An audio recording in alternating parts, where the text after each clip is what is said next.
So I put together the package for us to send to the client for Cutting Edge. What I've done is saved it all to my desktop in a folder. So what I'd like to do is go over with you, before we send all this out, go over with you what we have prepared for them. If you'll recall, they came in the office and we prepared documents, met with them and prepared the documents, and then we got them to sign. We filed properly. So what I've done is put together the packet to send to them to put in their corporate book. So I'll start with the Tennessee Articles of Incorporation. And as you can see, we filed these with the Tennessee Secretary of State. We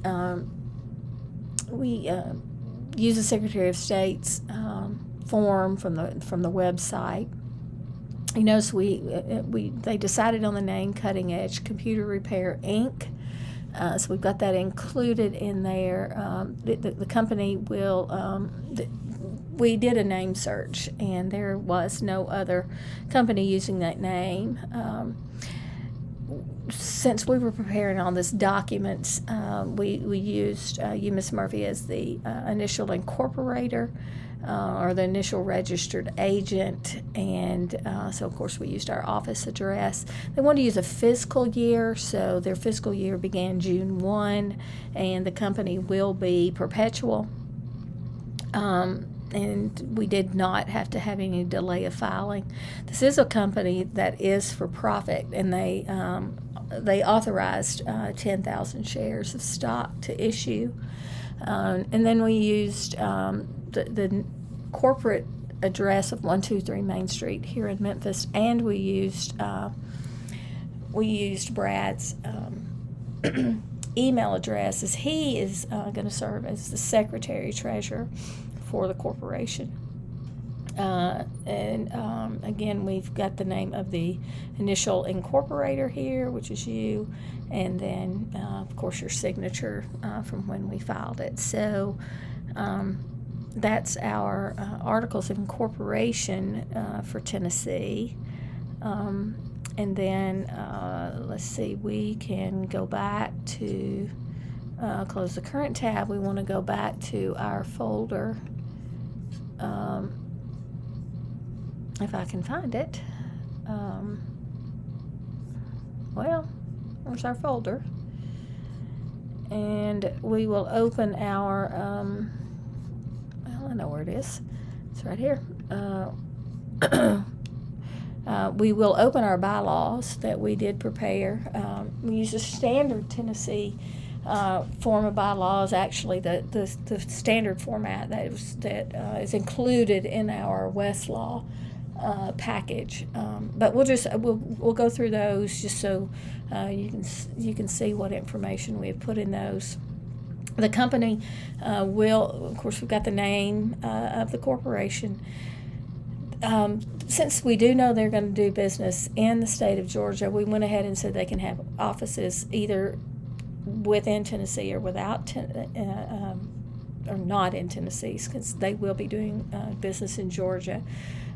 We have the information for the annual meeting, which they will establish a date for. They know they can have special meetings as they go, and we use, if you'll, as you know, Title 48 of the Tennessee Code Annotated governs the formation of a company in the state of Tennessee. So as 4817-101 says there should be an annual meeting of the shareholders of the company. Any special called meetings are designated and governed by the bylaws, what they should do. Their place of meetings, they can have their meetings wherever they choose to have the meetings. But they do know that they are required to give notice of the meetings to any to the annual meetings for the shareholders, and those are governed. The notice is governed by the statute as far as the requirement for meeting, and again, that's under 4817, 101B, and 102C, and this we put in that they should give not fewer than 10 days notice or more than 2 months notice. The shareholders can waive any notice. This tells how they should proceed to get any waivers for any notice. They do need. We've explained to them they should keep a shareholders list. That any shareholder has the right to inspect the shareholders list. It should be kept at the corporation's principal office, and it should be kept up to date and available. The shares, those holding shares are entitled to vote, and this talks about how they will count the votes, what a quorum is, and how to handle adjournment of any meetings.